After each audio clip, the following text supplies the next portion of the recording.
My name is BenFlyingRetro, and I'm embarking on a quest to purchase every classic GI Joe comic from the original 80s and 90s Marvel run. Warning.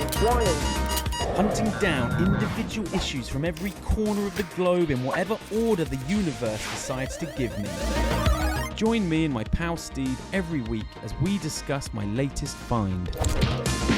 Welcome to Chasing Joe. Chasing Joe.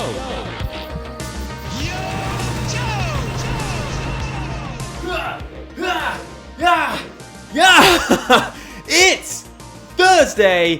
It's Chasing Joe time. I'm BenFlyingRetro. I am staring at my good buddy who I have never met in the flesh. S-Jubs, are you out there? I'm down here, baby. Down south, Jeez. South Africa, Cape Town. A nice balmy evening. I can't imagine it's very balmy where you are, sir. No, it is. I have just been in a winter wonderland. I've been Christmased. It is chilly, but in a really cozy, good way. Have you had the glühwein? I have not yet. I've had the bratwurst, the sausage. Right. Nice. I've had some Christmas sausage. S-Jubs, I kind of mention this every month, but when will we meet in person and have a foaming nut brown ale together? I don't know. When the kids are old enough to want to travel, look, we've got family in the UK. It makes a lot of sense. You are due a pilgrimage. You have my a brother. destination of choice is always Cape Town. This is the cross to bear if you are a man displaced. Yes. Do I want to go traveling somewhere or do I want to come home? That kind of sounds like it could be your GI Joe file card. S-Jubs, a man displaced. I like it. In exile. Well, you are. Hey, dude, I've got nothing against Australia, but this is where I am, man. This is where it's at. This is the place. Well, enjoy it, buddy, because you're there. Being here does confirm it. Kind of when you're away. I mean, South Africa gets a lot of negative press, but the headlines are always going to want to skew negative, right? Not from me, good buddy. But then you get here and you're like, damn, my life is idyllic. There's a lot of bad shit going on, but I got it pretty good. Yeah. Look at this. This What is this? Thunder Tank. It's the Thunder Tank Hot Wheel car. I cannot find the Sky Striker. And also what I can't find, I'm just getting increasingly frustrated when I want to give these stupid companies my money, but they won't let me. I also want the Hot Wheels Stranger Things Steve's BMW 7 Series. It's just, you just can't get it. It just bugs me. The internet shall provide, sir. Are you trying to find these things in the wild? It will provide at a ridiculous price. The Sky Striker just didn't really happen here, dude. You just got yours in a shop. Target. Yeah, sorry. That's the thing. Okay, that's the thing with Oz. Target. Target is so strange how they have no interest in opening up in the UK because it's all people from the UK talk about when they go to America. Oh, really? I know. It's just an everything shop. My daughter loves it. She absolutely loves it. And the only reason I can think of is it's an everything shop. It has your toothpaste, it has your toys, it has your video games, it has your toys pants. I've bought at Target are Lego and Hot Wheels. Yeah, it's really good for Transformers as well, actually. Jack shit in the action figure aisle, unfortunately. And that's Australian Target. That's not okay. The United States. Ooh, they've got some fantastic Transformers. Yeah. But anyway, this is one that I did get, and it is delightful. Do the claws have any kind of articulation? A pathetic amount. I'll take a pathetic amount. But feature. My best friend had this toy, and it was a really fun, decent toy. And I would like to investigate it now and like make sure it's still good. I remember it having great features. The arms had a lot more. You kind of Well, they had hidden blasters in them, didn't they? Yeah, and it was big. Obviously, it was big because the Thundercats. Two-seaters side by side. That's for 6-inch figs, though. They are 8 inches, I think. Those guys were big boys. I should know. I've got one in my cabinet. Did they all have... the one I have in my cabinet has a play function with his arm. Did they all have that? To varying degrees. I think some of them, you turn the lever and you've got both arms pumping. Yeah. Some it's one. Lionel famously has the one arm. I mean, Lionel is just a plethora of lovely features. That light-up eye thing, I've got 2 in a tub right at my feet, and they both still function. Really, really cool. I've got Thundercats on the brain a little bit because when I've been doing my Whatnot shows, as I wait for the breaks to fill, I've just been playing 80s cartoons. Thunder, Cats. And so what I've done is I've been like doing them in order. So I've downloaded like episode 1s of Transformers, Visionaries, Brave Star, Mask, Thundercats. Oh, so you've got a playlist. Okay. But what's You're interesting? Not just been to one show, in other words. I'll have to go back to Sunbow GI Joe episode 1. But with all those other shows that I just mentioned, there is so much lore and exposition to get through in their episode 1s. Like, they are heavy. Thundercats 1 is just constant talking and setup and time travel, and they all share the same themes. It's usually just some old wizened dude just talking and just setting up the world. Visionaries was very good, S-Jubs. Oh, Visionaries was so good that I'm like, I might need to watch this. It's Game of Thrones before Game of Thrones. It's interesting. Anyway, we are rambling. I've got one more thing to show off just because he's down here. I sold pretty much all of my Black Series figures, but I just love the kind of unique scale of a 6-inch line Jawa, kind of bringing him to a 4-inch kind of... Isn't he just delightful? Now, it's not cloth, it's vinyl and thick, but he is lovely. Look at that blaster in his holster. Ultini! So they had to go in and create a face for the Jawa. It can't just be black. I think they should have just had a total matte, smooth black finish.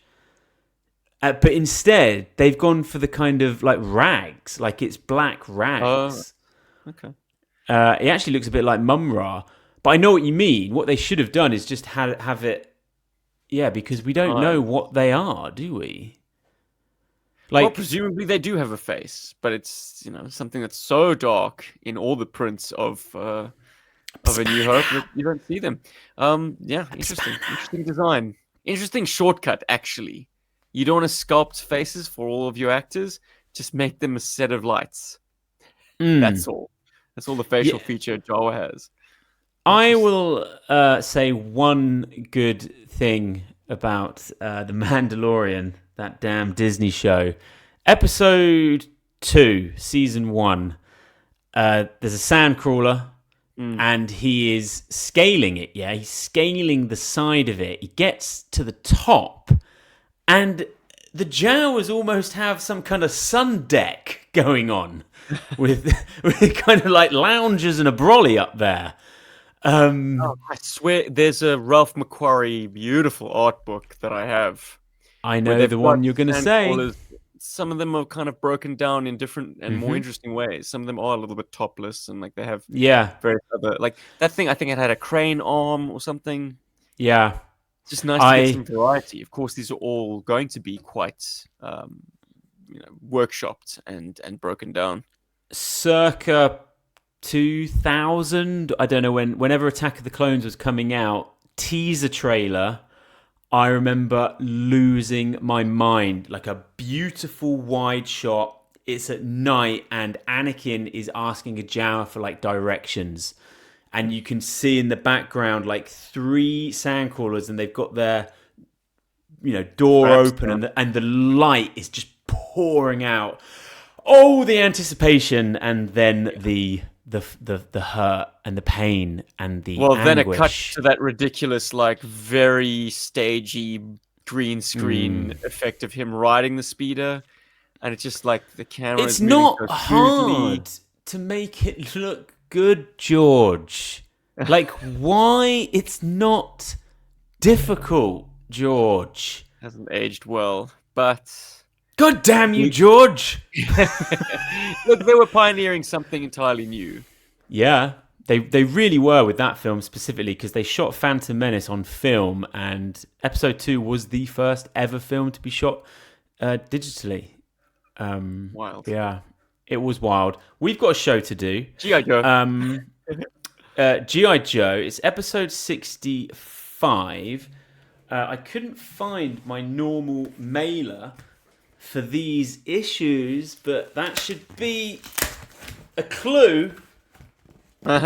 Because right. What would you say to me if I was to say to you that we were going on a mission, possibly a special mission, because it's issue 17 of Special Missions and it dropped September the 6th, 1988. That year and date has a nice ring to it, but perhaps we should immerse ourselves slightly deeper into September 1988. Hop in, my DeLorean. I've just had it cleaned. We're going to go to the movies. And this is an interesting one. Nightmare on Elm Street 4, The Dream Master. So have I got that right? Not Dream Warriors. I don't know if that's a European thing there. But anyway, the Duffer Brothers have come out and said that Nightmare on Elm Street 4 was a huge influence on Stranger Things Series 4. So I might have to give that a watch. But if that's not what you're into, we could see Die Hard. We could see Cocktail. We could see Young Guns. We could see Who Framed Roger Rabbit, which is so due a rewatch. It's been a good few years since I've seen that. We could also watch Coming to America. So 1988 is a lot better than 2025. Let's go back. Because, oh God, Emma and Indy, they went to see Wicked 2 and they said it was so bad. And it's just everything at the cinema bad. It's done. It's cooked. Just look back. There's just nothing for you there anymore, S-Jubs. Youch. Is there? Have you got anything that you're excited to see that's being made? Do you still have those feels? Like, does anything raise your heart rate, your juices? I used to crave films and get so excited. I'm curious to see how much shit they throw at the wall for Avengers Doomsday. Yes, I think I'm sort of with you, but more as like a school project where I'm not actually interested in seeing it. But yes, you're right. You're kind of like, what are they going to do here? Because they're at the casino. It has the potential to be an even bigger clusterfuck than Star Wars Episode 9. Just like, we need to throw everything at this film. We need to get everyone back. They should be highly concerned about making their cash back because God knows how much this has cost them. They need crossover. They need my brother to go and see it. He will not be seeing it. Unlikely to make their bank back, but it's a last-ditch effort, and they are literally throwing everything at it, and they don't have a finished script, but they've got everyone on payroll. That's going to get expensive. So part 1, part 2, you're sort of talking about it as one thing, yeah? So when does the second one come out? The next year? So what is it first? Doomsday? I don't know, Ben. Who knows? All I know is RDW or RJW is Robert Downey Jr. RDJ. Yeah, it's Doctor Doom. Got there eventually. Is taking on-set photographs in costume with everyone around him, and I'm like, okay, at least they're having fun. Yeah, the old gang is back. And like, well, all the weirdos are gonna be there, like Patrick Stewart and Alan Cummings and James Marsden, like the classic Bryan Singer X-Men will be in attendance. But we don't need to talk about film. We need to talk about old paper, Ben. Oh yeah, no, we talk do. about boys. We do. Talk about music. Talk about anything. Just don't. I will. This song might cheer us up because it's here's a little song I wrote, something, note for note, don't worry, by Bobby McFerrin. I have to say, I thought that was like a 90s song, but wow. Comics. Says your rent is late. He might does. have to litigate. Yeah. Don't worry. I dated a girl who was in his band. Oh my! I love that. That's Pretty amazing. Cool. Dated a girl. Comics. He's a percussionist. Very, very cool. Oh, that is cool. People that play instruments are cool. Comics. Aliens issue 2, Dark Horse. I didn't send you the cover, but boy, I should have because it's so great. And those Dark Horse comics make me think of when it was super cool to like these niche little things. And I really miss that. Like, I'm a really big fanboy of Stranger Things, but Stranger Things is a global juggernaut of massiveness. I miss the niches and the nooks of things. I mean, GI Joe is that, I guess. It's pretty niche. But I do just miss the view numbers on this video. It is very niche. It is very niche. I'll tell you what, talking about a comic book from 1988. Arcade. I was playing in 1988 on the C64 RoboCop, and one level is seared into my memory. It's that gas station bit where you have to shoot her between the legs to get him. It's like a cut scene. He's like strafing, and you're targeting him, and what you actually have to do is shoot through her legs. Incredible. Right into the gonads. Now, you are going to love this because I'm going to take you to Toys R Us, where we are going to get down to the Joe aisle and we're going to pick up the Cobra Battle Barge. What the heck is this? And would you really want to be a Cobra Trooper and get stationed on this thing? How does it even stay afloat?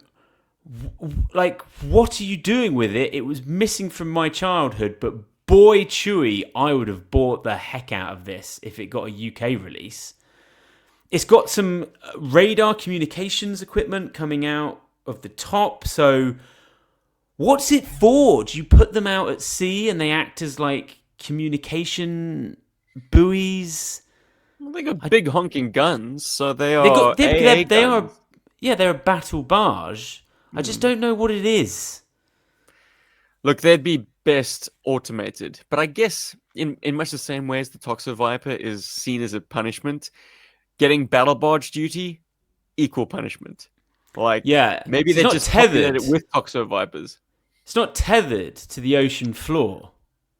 No, I imagine it would be because it doesn't have any propulsion. That's what I'm saying. Christ. Oh, I haven't got the photo, but in the photo, I'm trying to think how many they had on there. They had three figs, but it was tight.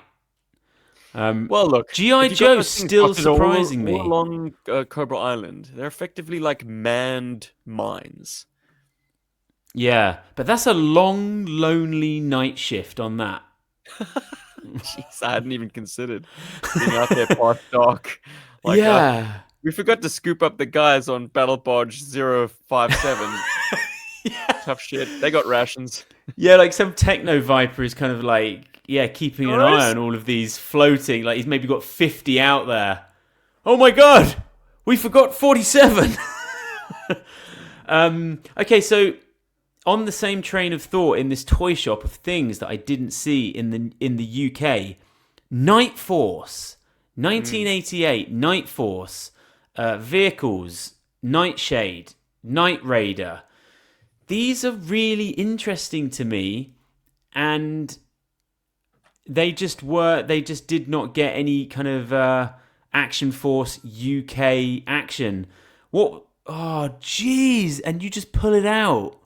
Yeah, man. This would have been so in my wheelhouse because I'm obsessed with nighttime. I was obsessed with the night as a kid. Why was I not allowed to buy Night Force? Toys R Us exclusive, and by that I imagine Toys R Us US.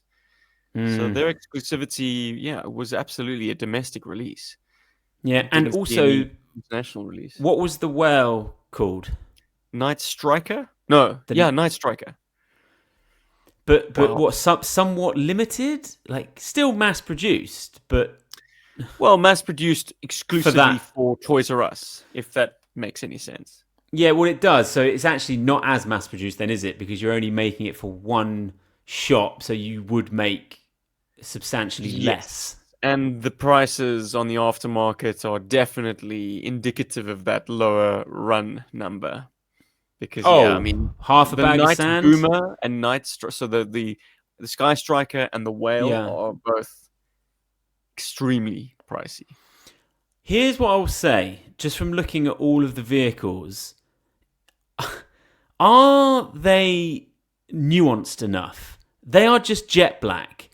I get that. Do you think what would have worked better would have been, imagine like Tiger Force, but like black, matted. There just is nothing on these vehicles. They are just jet black. Jet black with pops of red, but there are there's a sort of a dark greenish grey. Oh, okay. There are like a two-tone. Offhand, I couldn't tell you where those were. I think the skirt of the Whale, you see where I'm coming black from? On the original, gets a kind of a lighter grey touch. Okay, but how do you feel about this? Oh, and the stickers are glow in the dark, which that's amazing. Bonkers. I mean, it makes no sense. Yeah, but come on, it makes all the sense in the world in '88 as a kid. I loved glow in the dark stuff. I don't think my camera's up to it if I killed all the lights. And this thing hasn't been exposed to enough. Just a quick memory purge about what is it about that glow in the dark like yellow? It's so specific, isn't it? It's just joyous. But anyway, Hot Wheels back in the day, not Hot Wheels, actually called Matchbox for us. But we had the track, and then one Christmas I got it was the glow in the dark track. And I just remember holding it up to my lights to charge it to make it really powerful. And then we'd go into the cupboard and set it up. And it was so fun. Oh, really great memories. A Matchbox track set up in the dance studio at the moment. Really? And it was playing sort of loop-the-loops. Yeah, man. Good times. And that track has held up surprisingly well. I've got some Hot Wheels track from about 1988 in Australia. And that shit is crumbling to dust. But this Matchbox stuff from the early 80s, it is amazing how well preserved it's been. It's like, and I'm flexing it and bending it and having to put it into loops. And it hasn't split, it hasn't cracked. Really, really good. I have to say, man, something that's better than all of that is this Emma connected with this lady on Instagram, and her business is like third-party track. But her thing is, it's just a roll of plastic. It's almost like industrial, and you just roll it up, and it has a clamp. But what you can do with it in terms of like spiral, bends, and all you do on the website, it's a great business, is you just choose how much meterage you want. Great. It's really, really cool.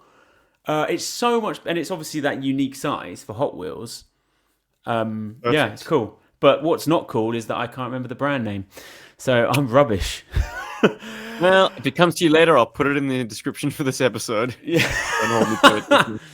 Yeah, support local business if you can remember their goddamn names. I'm going to smell the living daylights out of this book and a James Bond reference is in order because there's a little bit of View to a Kill in this issue, if you ask me. Silicon Valley.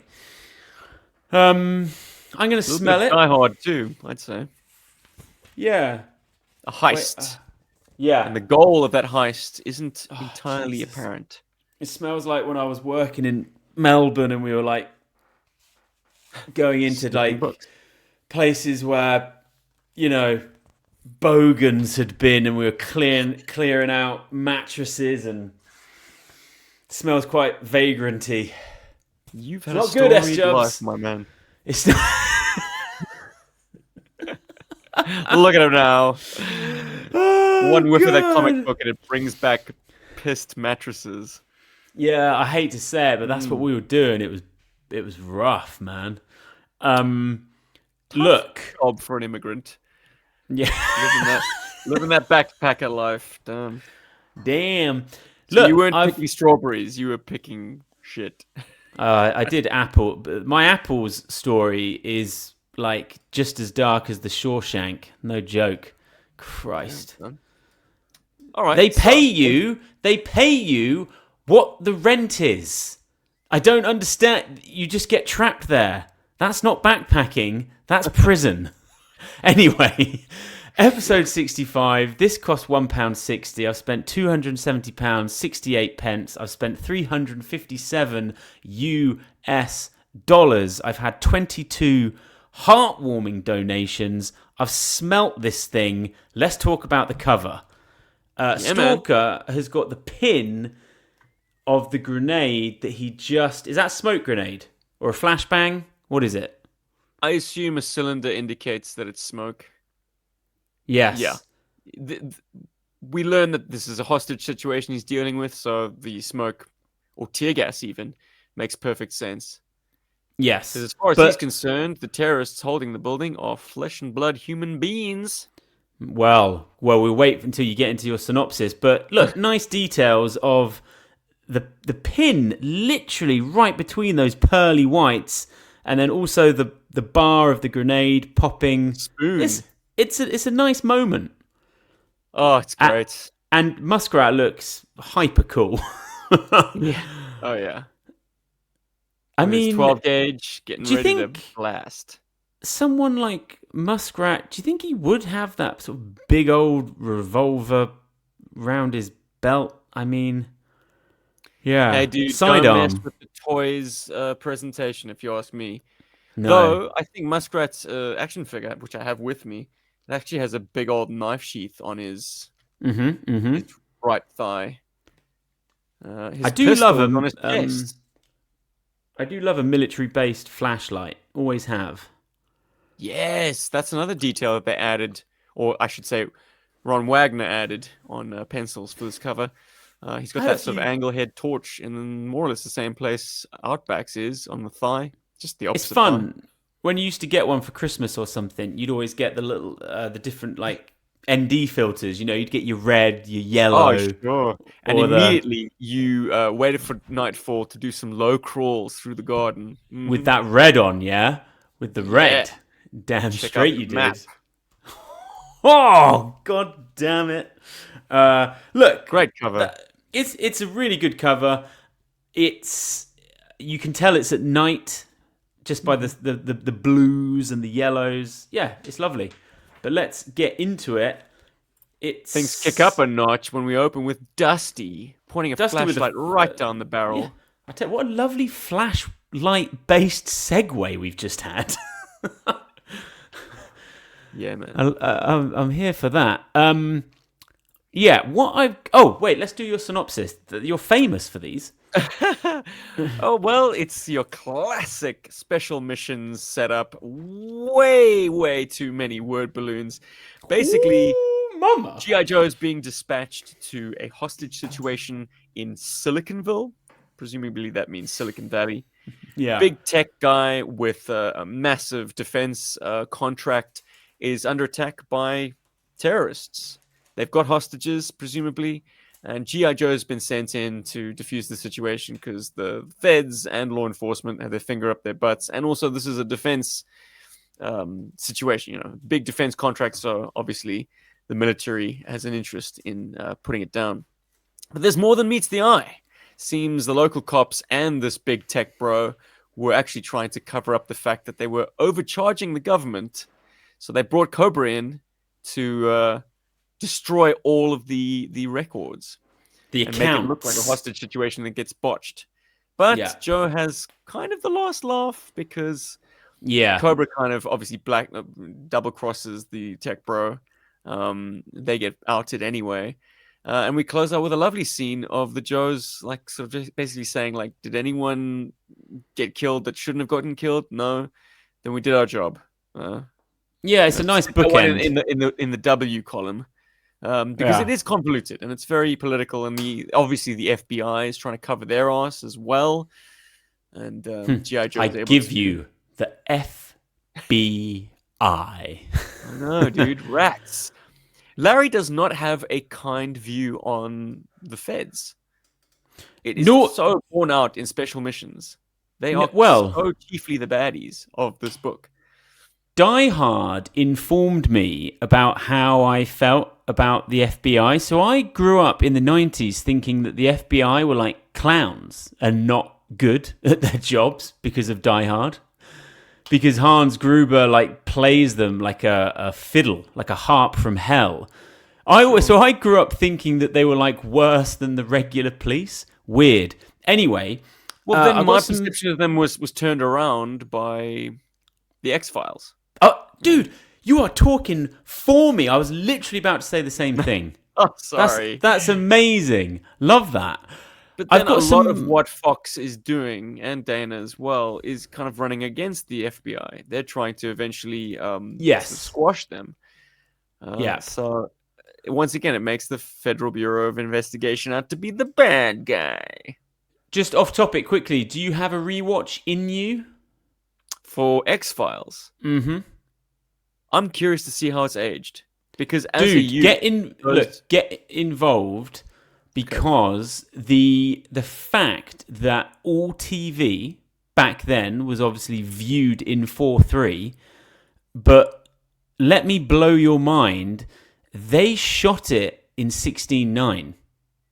No. And they shot it in 16:9. Things like ER shot in 16:9 and cropped for TV. Oh, shit. Thank God they did. But get this, they were framing for 4:3, so you could have a boom slightly in there or something else. So on Disney, all these amazing shows, so you can watch X-Files in 16:9 on Disney. They've gone through every single episode, made sure it's all good. Honestly, it's amazing. It's so fun because initially I was like, rewatching this stuff. You just said you're going to see booms and no, but they've gone in sandals or something. They've CG'd stuff out if there was anything in there, dude. So what I'm trying to say is you're not watching X-Files like pushed in and cropped. It's actually in this original format, so it's aged. It looks incredible. Because I was going to do a rewatch, then I was like, 4:3 on a big TV is really annoying. And then I was like, oh my God. Same with ER as well, which I did a big rewatch of. Anyway, off topic. The truth is in the letterbox. Oh, dude. Season 1, episode, whatever the thing one was. Oh my God, so good. When they're at the Arctic station. My notes say about this issue, these opening pages, like, this is a special missions book, not an ARA book. You really get a sense that they're in the army here, with the bunks and the racks and the kind of clear... Banter. Yeah, the banter, but also the clear hierarchy of who's giving orders and who's receiving orders. You don't necessarily get that in the main run. Sometimes do you think it feels like you're in the army if you're in GI Joe? No, these guys feel like rock stars most of the time. That's what I think. like Yeah. getting party balloons from Bongo the Balloon Bear for the big like pit opening. Like See, you are yeah. seeing a quarter, like an enlisted personnel quarters where everyone is bunking together. And when Yeah. Dusty goes in there to wake up the personnel he needs for this mission, or has been ordered to acquire for this mission, like there are guys off camera saying, like, shut up, keep it down, we're trying to get some rest. Like people are flipping him off even. Like he says, don't the rest of you guys have any respect for these guys who are going out to defend democracy and uphold the Constitution? And someone off camera says, defend this. Are we Yeah. assuming that Dusty just got flipped off? I know. Like, they're not It's just like 80s heroes, like gung ho. Like, you know, they're men who have foul tempers and need their fucking rest. But in the cartoon, you sort of could be fooled to think that on that base, Jinx has a room, and like Falcon has a room, and they have like individual rooms, and not the kind of military way of like racks and bunks and grunts. They're almost like what you just said. They're rock stars. These are like they're super specialists. They actually got their own room. But I kind of like this throwback to traditional army. Yeah, it's nice. And also, look, maybe guys who are higher up the chain or have been there longer do get their own quarters. We are dealing with the 1988 team of figures in 1988. So these guys are pretty freshly minted GI Joe team members. We're talking about Hit and Run. We're talking about Hardball. We're talking about Muskrats, and they lead with Shockwave. For some reason, Dusty makes the mistake of waking up Shockwave first, and Shockwave we learn he sleeps with his submachine gun under the sheet in the pit. In the pit. That gives you some insight into GI Joe's resident SWAT team member. This guy is troubled, man. Yeah. Well, also, just following on from those notes, I really appreciate the few panels we get of, it's 3 a.m. and they're making their way through the pit, and you really get a sense of scale. Almost like a James Bond base. Like in the Death Star, how it has that hum always in the background. Like, as they're sort of making their way through, like maybe there's an orderly or there's someone cleaning, but it's like, I don't know. It's an interesting take on just the sheer size of that place. Must use a lot of air conditioning. So you're going to have that constant hum of like air units, ducting, pipes. Just sort of very, very large. Like they're like 6-foot people. Look at the size of the ceilings. It's kind of there's an eeriness to it, I think. And like a very cold environment. Well, this is a base that can house a space shuttle, a booster, and a launch gantry. So it is gargantuan. Yeah. But I do like the fact that like we get so much character in these first few pages. This, for me, is the strongest part of the issue. I think we're getting insight into how these guys operate. Like Muskrat is meant to be a real cool customer who's able to kind of almost sleep on his feet. And I've liked that about him. And something about his presentation with the boonie hat makes you think, yep, that boonie hat can creep down on his forehead when he wants to crack some Z's, Because you could, like, traditionally, you could expect this book to start cold open on page 8 with Scarlet. It could that could easily be page 1. So easily. Special missions, you're in. Oh, there's a team inbound. Okay. Who are these guys? So I feel like those previous 7 pages are a real gift, because there's also some great stuff where Dusty is relieved by Stalker and they board the plane, and that is the strongest part of the issue. Without a doubt. Absolutely rip-roaring read, like just pouring over every detail. Stalker looking like such a badass, just standing out in the middle of the desert while a C-130 and its massive dust cloud creep up behind him. Yeah, it feels like quite an insightful few pages to me. For sure. How does Like GI quite, Joe actually operate? yeah, exactly that. Like quite intimate. Like like behind the veil, behind the curtain. They don't just I'd li- I'd appear I'd like at the more of that, to be honest with you. yeah, man. And being in an aircraft cabin and having a cup of coffee. Like Yes, Stalker's got a flask and he's doling it out to his men. That is such a lovely moment. Just I could have something these had the quiet whole moments issue. before the big action. I could have had the whole issue be that, and the mission just be a bust, be scrubbed, and it was just some weird, intimate issue on that plane. I don't know. But hey, that's probably not going to sell comics, so we do have to get into it. Now, within this building, is Scrap Iron really calling the shots in there?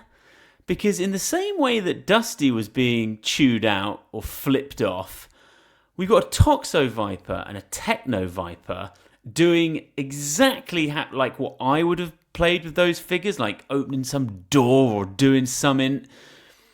And Scrap Iron just gets chewed out by them. And I'm like, Jesus. What do you think about that? Well, in spite of Scrap Iron being a named character, sort of, and Toxo Viper and Techno Viper being army builders, it's nice to think that within Cobra, you can get your kind of army builders to be calling the shots, to Yeah. be of kind of an equal standing to the guys who are named. Like, certainly, like, a Techno Viper could be of a higher rank in Cobra than, like, Dreadnoks. So Scrap Iron, he's a foot soldier, much like anyone else. These guys are Fantastic. specialists. They're not just like the bottom of the rung Techno Viper and Toxo Viper. These guys were handpicked for this very difficult assignment. What did you do with Techno Viper's the weapon he's got there? I always treat it like as in it, a bit like the Jaws of Life. I don't know. What did you do with it? So it was a mechanical, like physical, like claw thing. Well, what did you do with it? So the file or the card art has a kind of a blue energy emission from it. Because that's what he's kind of doing there. He's cutting through, yeah, with a almost like a blowtorch. But yeah. Let me see if I can find the card art for because for they our had so perusal. many accessories, didn't they? The Techno Viper. Yeah, but the one that you really wanted was They had the, like a the big gun wrench, thing. yeah. They had the wrench type thing. Wrench, hammer, all with hoses coming off the back. Like it's curious, what exactly are those tools going to be useful for? Just looking cool on a backpack, if you ask me. But Heavy as well. Jeez. yeah, fucking medieval. But I do have, courtesy of 3D Joe's, the card art. Let's take a look. And that'll give you an idea of how I'm going to answer your question. That blue kind of energy torch, I used it as an offensive weapon, sure. Yeah. But it also was a cutting tool. Oh my god, they're such a vibrant, sexy fig. Do you imagine that he has some kind of like heads-up display in there with technical readouts? No, do you not at all? I like to downplay the expensive tech in my Viper's helmets. I mean, like their appearance is just snappy for the sake of being snappy dresses. Like I didn't like necessarily putting tech in Ali Viper's visor. Everyone was like, "Oh, it comes down so that he's got like a head-up display." I'm like, nah, I would have preferred it if his eyes were still visible, like the card art. Yeah. Because these guys aren't high tech; they're brute force. They've got armor, but they don't have some kind of like. So actually, head-up that's display, infrared vision, predator style. Yeah, you think it's actually more just an intimidating aesthetic in terms of. Like his grill here, that's not like filtering out toxins, is it, or anything? It's just that is a visual. I'll go as far as to say there is some kind of breathing protection to that. Because he has a couple of tanks there. Yeah, but I always imagine that the tanks being just power, fuel, power, fuel compressors. Yeah. It is a joyous backpack though. The way those items slide in, yeah, it's great. Yeah. All that for a techie. I mean, like, if you're using him as a frontline guy, you might have kind of missed the memo. And power to you. But, it's amazing that they put this kind of detail and equipment and gave it to a guy who's just fixing bats and tank tracks and shit. That's what I was going to say. Those would what you would do with the wrench and the thing. He'd be working on vehicles. Which is exactly how Ben liked to play with his toys. Yeah, so boring, but man. They're mechanized, I think. They're not just like, oh, I've got this one wrench and it doesn't fit. I don't know. Sure. But Scrap Iron, what a voice in Sumbo. Amazing voice. I forget who voiced him. Was it a Frank Welker? Was it a Megatron voice? He was in Sumbo a lot, man. He really was. Adventure Arise, he was the kind of the tipping point. Yeah. The person that they were playing for. But earlier you said he's somewhat of a unique Cobra. Like, what are you saying here? Like, where does he fit in none the of Cobra the named pantheon? Cobras have names on their file cards. They're all unknown or aliases, too many to list or classified. So Scrap Iron, we don't have his name on the file card. So there is a level of anonymity to him. He just has a unique getup. Yeah. But he's just as anonymous as the guys wearing full face masks. Okay. Interesting. What else have I got here? Muskrat. Michael Bell. Okay, so the voice of Duke also voiced Scrap Iron. I guess Michael Bell was putting on a kind of a gravel to differentiate from Duke. That doesn't track, but makes it even better, to be honest with you. For sure. But he was... Look, the guy's got range. I mean, he was one of the top dogs in the 80s for a reason. Yeah, Scrap Iron was always there, like in the upper echelons of like Cobra and where the decisions were being made in Sumbo. Anyway, so when it actually gets down to it, the infiltration of the building from a GI Joe point of view is straight out of the textbook, isn't it? It's flawless. Like, it's just the perfect. It's the perfect infiltration. Even down to where is it? There's a panel here. It's some ridiculous shot from Hardball. What does he do? Oh, he's blooping frags into these tiny little like view slots. Oh, that's it. They're tiny though. They're absolutely tiny, and if one of those pings back, you are done for. Poo, poo, poo. Well, look, Hardball is posited as having like superhuman hand-eye coordination, and I guess his GI Joe training with that weapon got his accuracy to the point where he could put it exactly where you want it, just like a pitcher. Yeah. And he's carrying an interesting mix of ammunition types. Did you catch that? Was that a detail you would have reveled in as a child? Because I certainly would have. Are you talking about in this panel or? Well, in the whole assault, like Hardball, like this is Larry Hama like spoon feeding his audience cool military facts and facts about weapons and ammunition types.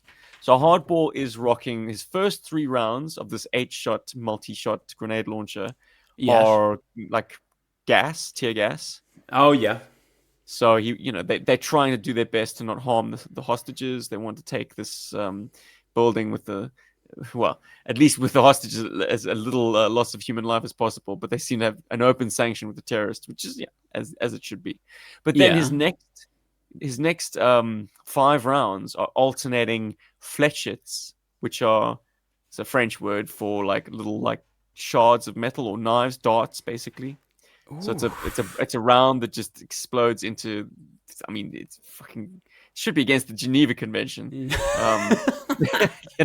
These darts that will just pierce and maim and destroy flesh, and then rifled slugs, which are I believe, a bit of a misnomer because, it's not meant to be used with a rifled weapon at all. It's meant to be used with a smoothbore weapon, but it has rifling to it, so it will spin Yeah. in the air.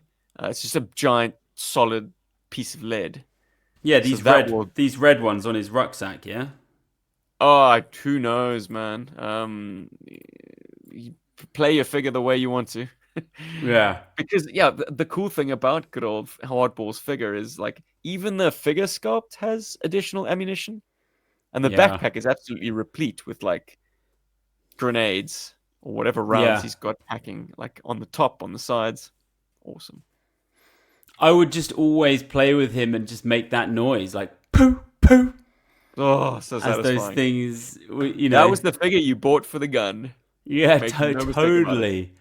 Yeah. Yeah. But the figure itself, I mean, apart from his baseball jersey, which, take it or leave it, very satisfying. Great, like baggy pants, nice sidearm, good color. Yeah. My Even one is the so canteen on the battered. back. Love that. My cap is just, oh my God, it's scraped to buggery. It really is. So he must have got a lot of play, for sure. Man. But, well, talking about their weapons and stuff, Muskrat with the close quarters pump action. Close encounters. Oh, jeez. Yeah. Where is that panel? It's It's so close. What you were saying about the Geneva Convention, but as we know, them be battle android troopers. Yeah, we get tipped off early doors by Sneak Peek, who has this kind of miracle heat sensor device. It seems to have like a top-down view of the building's schematics, and it's showing us heat sources, and saying like, oh, right in the middle is a very, very strong heat source. They're probably cutting at the vault, and then the 3 human heat sources, like the temperatures match human temperature range. And then there's these other ones that are kind of like fluctuating wildly. Must be the terrorists wearing some funky body armor that's interfering with the system. Actually, they're bats. But like this device that he's got is insane. This is some video game shit right here. It's the everything device. It's a cheat code right there. Like we can see exactly where everyone is relative game to the genie. floor plan. Yeah, it is. Totally. It's a game genie. I'm just going through my notes. I will say I do like the fact that Trimpy has illustrated Sneak Peek's telescope, sure, but also that funny little box that attaches to his waist. That's there as well. And that's what I'm showing on screen right this second. I see it. Lovely. Yeah, didn't have the fig. I don't know if the classic Sneak Peek saw a UK release because Sneak Peek was shuffled into Tiger Force. Okay. So I saw the TF version. I saw looking through the Tiger Force releases, Bazooka in there. Yeah. And just a fig that I know absolutely nothing about.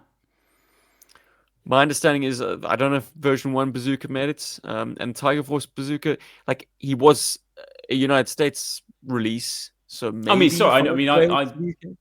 I'm familiar with the Bazooka V1. Right. I'm just not familiar with that Tiger Force version. I've never seen him before. He is on the card art, or the box art of the Tiger Sting. He's not in any of the...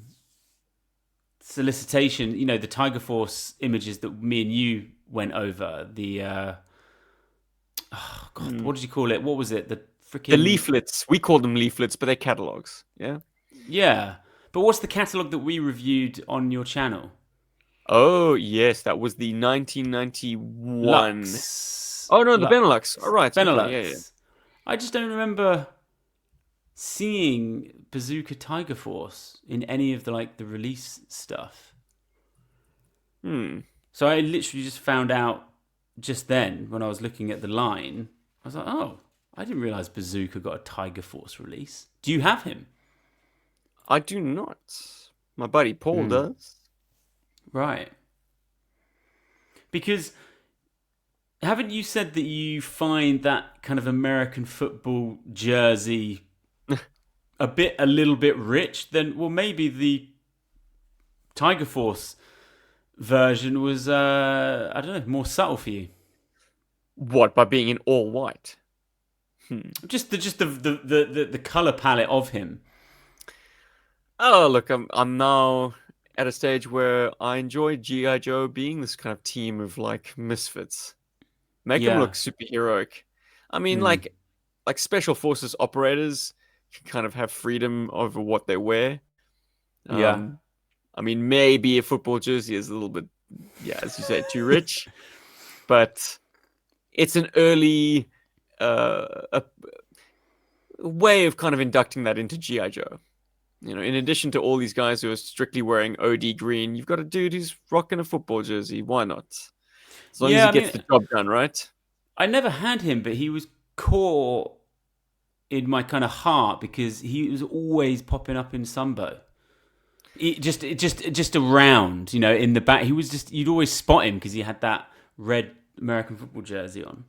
And quite a signature character, even though I would dispute that. I don't appreciate him being a complete dunce. A clown, yeah. Yeah, he would not find his way into G.I. Joe if he was that haphazard. God bless you, um, Sunbo. 80s cartoon trope. You've got to have the I've clumsy uncle. I've got in my notes here D and D advert, so I am balls deep in Stranger Things right now. I've never really asked you if Well, got into it, if you ever played it, if it ever hit you in the feels. D&D, I would have probably really loved it had Yes, I had the kind of friends who were into it. exactly. You need someone Sadly, to like pull the my mates truck. are now into it, but back then, yeah, dude, the extent of it was like Magic the Gathering happening in the library every day, and I'm like, I don't know if I'm down with a card game. It seems too intent on the mechanics of playing a card game and not so much in the role play element, which is what I was Yeah. fascinated by. No, my Well, role you've play hit the nail squarely on the came head. in the form of these guys. Who needs a core rulebook and a map when you've got action figures and play sets and an imagination that allows you to kind of depart from reality for a while? Yeah. So, no. Did you have a D&D group? No, but Chief did write a GI Joe campaign, and we had the dice, and he sort of took us, like me and my brother and my friend, through the mechanics of how it was going to work. We dished out the actual file cards, and we did do a couple of campaigns. Oh, With lovely. Chief being the DM, and This is a time I before the Renegade Game Studios G.I. Joe role-playing game, which I've yet to play. oh, it would have But been, I yeah. really would want to rather play Chiefs campaigns. Yeah. Oh man, epic! You lucky But boy. he was such a freaking contrarian even back then that like we all loved it so much, and he never wanted to do it. Like we did two, and he never did it again, and we were always asking him to do another one. He was like, "No, no, I'm done with that now." And I I would was want to like, break out the figs though. I absolutely would need the plastic "Oh, as our kind of dude, prompts. I think I had them there, but I actually, as a kid, I couldn't believe how good it was. I just had so much fun doing those two campaigns. There was a whole big sewer element to it. Underneath like Cobra Island, it was just right in the feels, man. It was like reading those issues. It was so fun, but it's something that I should love, but there seems like the barrier to entry is quite high with it. You know, like what you said, you really need someone to hold your hand through it. Like you need someone You just to need be a like, yeah, chief. I know everything about this. I'll lead. You just come with, you know. Maybe Chief would be less contrarian now. Yeah, He he's really good at seems to have doing. relaxed. Yeah, so I've done some stuff with him a couple of years ago. It's not D&D, but it kind of That is. alien game? Weren't you playing that with Yeah, him? did an Alien one. Really, they're fun. I think they're really, really healthy. Oh They're yeah. they're really social, and it's good to exercise that muscle, like just raw imagination. Like you get out of it what you put in. And I put in a lot and I got a lot out. Anyway, back to this issue. Did we have fun reading this, as Chubbs? Is this a good issue of Special Missions? It grinds to a standstill when you have to trudge through enormous tracts. Yeah, there's a lot. Talky heads. A lot of it is quite useless as well. I was like, oh my god, we could edit loads of this out because you get the gist. It certainly doesn't make it into not even my top 10 special missions, but I love that opening, like, a lot. Like that I really will really stay with you a lot longer than the minutia of this issue. There's something But interesting. I'm always going to appreciate Larry trying to basically show us some intrigue. It's not just good guys versus bad guys. There are other forces at play. And G.I. Joe is always caught in the middle of it, having to deal with someone else's dirty laundry. Yeah. And they've somehow managed to navigate a way through this and kind of stick it to the man. And Cobra doesn't get away with anything because they steal plans for some high-tech thing. Spy plane, I think. But they then swallow it, the film in a watertight container to then, I suppose, purge later. But the Stalker has them bustled off in an ambulance to get X-rayed, which would then destroy the negatives.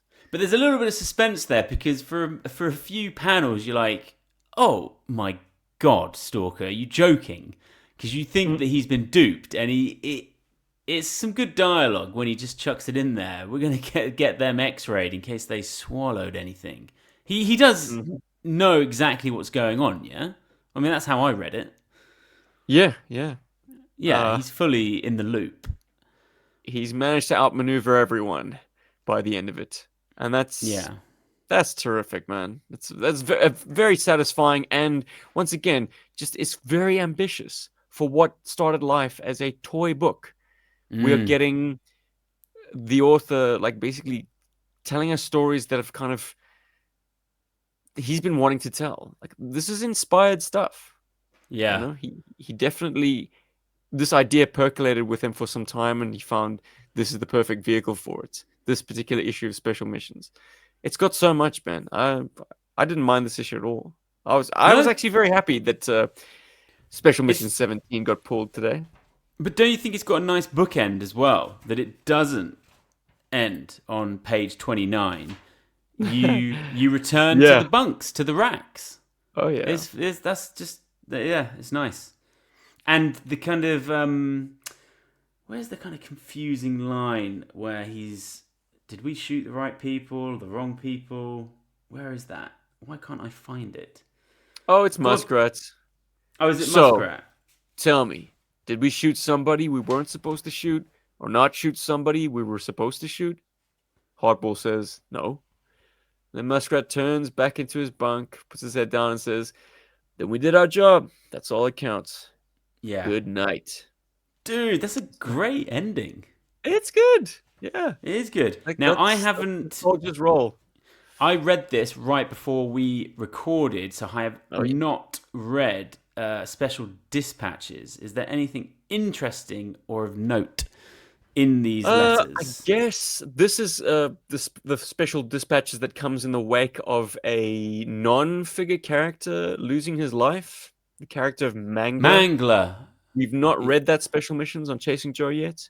Okay. But there's equal parts sentiment of him, basically people mourning his loss and other people saying oh, good riddance. So, divisive character. But that says that they achieved something with Mangler. That people are prepared to write in saying, "Oh, I wish that guy had stayed around longer," and then other people saying, "Oh, thank goodness you got rid of him. He was awful." But then there was this other letter bizarrely saying you need to kill other Joes, maybe Quick Kick or Roadblock or Iceberg. which is unfortunate because those are all people of color. But it was 1988. Scott Klimek didn't even realize what he was doing. I'm just skim reading here. This brings me to my first request. Can we see Duke getting spotlighted because he's my favorite Joe? So not only is he wanting to kill off people, Christ, he wants a spotlight focus on blue-haired, blonde-eyed. Goddamn Scott Summers. This brings me to my first blue-haired, blonde-eyed. I did. This brings me to my first request. A revised edition of the GI Joe Order of Battle would be great. I would also like to see a story with the Battle Force 2000 in a solo adventure. Do we ever get that in a special missions? The Vector jet gets stolen in the special missions. So Maverick has to commandeer a biplane. Oh no, that's got such a zany cover. Yes. But the rest of the BF2K, the most action they get in this era is like chasing down the Dreadnoks at one point. We shouldn't laugh about Battle Force 2000 because it makes sense for them to try and do something like that. We've spoken before. There is a way that works. I think we spoke about it, didn't we? Like the Colonial Marines, the kind of get Battle Force 2000 doing something, I don't know, somewhere else, or I think where BF2K falls down mostly. They didn't utilize them. GI Joe was always kind of a 20 minutes into the future kind of force. Yeah, they've got a Defiant. They've got plenty of high tech. I mean, in the same year as the BF2K came out, the Joes had the Persuader, which is a mainline release, but it's a laser tank. I mean, that's pretty advanced. What have they been assembled, created to achieve? Like, what's their specific unique? What's their USP? To test out advanced new technology.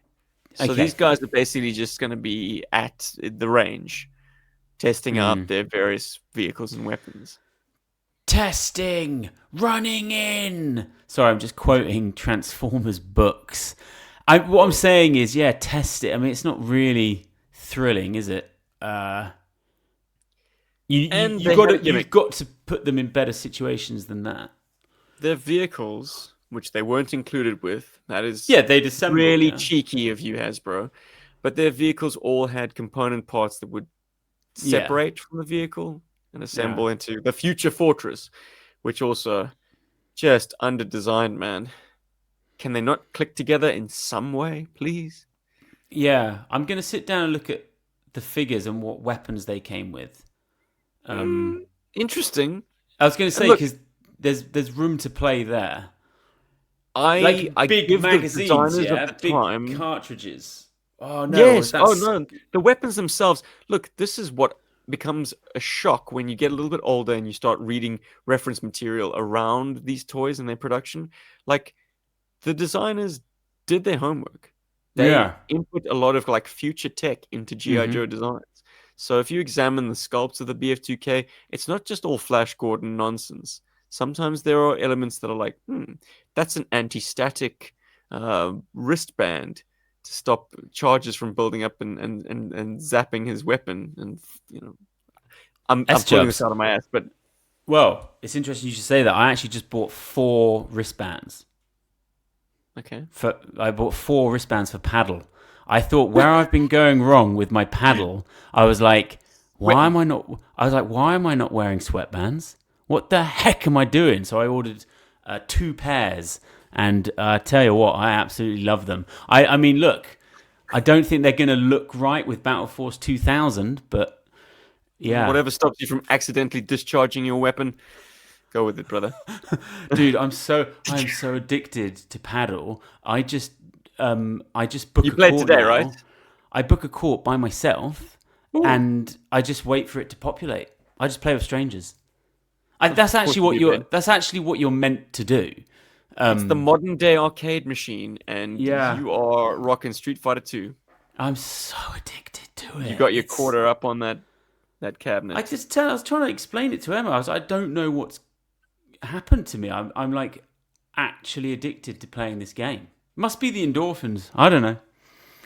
But look, I've got a night of GI Joe based research ahead of me because I'm going to really dive into this Battle Force 2000. Oh, yeah, okay. I think I don't know. The jury's out. I'm going to really look at these figs. I need to go upstairs and dig out who I have. How many Battle Force 2000 figs do I have? I was going to say, I probably in total have there's 7. I probably have 2 or 3. Okay, I'm going to say you have Dodger for definite. Exactly, because that's your Hicks. Yeah, I'm going to say you have. Is he the best? He is the best one. He's a great fig. I'm going to say you have Blaster, the hovercraft pilot. He's green, got a face mask. I'm going to say you have Blocker. I feel like everyone had Blocker. Yeah. New York cab driver turned to a New York cabbie driver. Yeah. Finds himself. And I mean, there's an early version of Blocker which had this sweet visor, but they scrapped that for later releases, which we got. The later releases. I mean. Damn it. Did they? So it actually hit the production line and was produced with that visor, and then altered. Cost-cutting measure, I guess. I mean, these figures were cheap out. I mean, they only came with a gun each. Some had removable helmets, but most didn't. Some had microphones, annoyingly. Like, very easily good. lost. That's a good call, because when you were in the toy aisle and you were looking at the rack, you wouldn't always just go with, that's Storm Shadow, I need Storm Shadow, or I need Muskrat. Sometimes I'd be like, well, what do they come with? Like, what am I getting here? Like, how much stuff is in there? How many unique accessories are in there? Oh, for sure. If you add them all up, he's got the most. He might be the best today. How many kayak stalkers were sold purely on the kayak? Oh my god! You feel like you're getting Green Army Man with your hit and run card, but like mainly you were after that sweet duffel bag.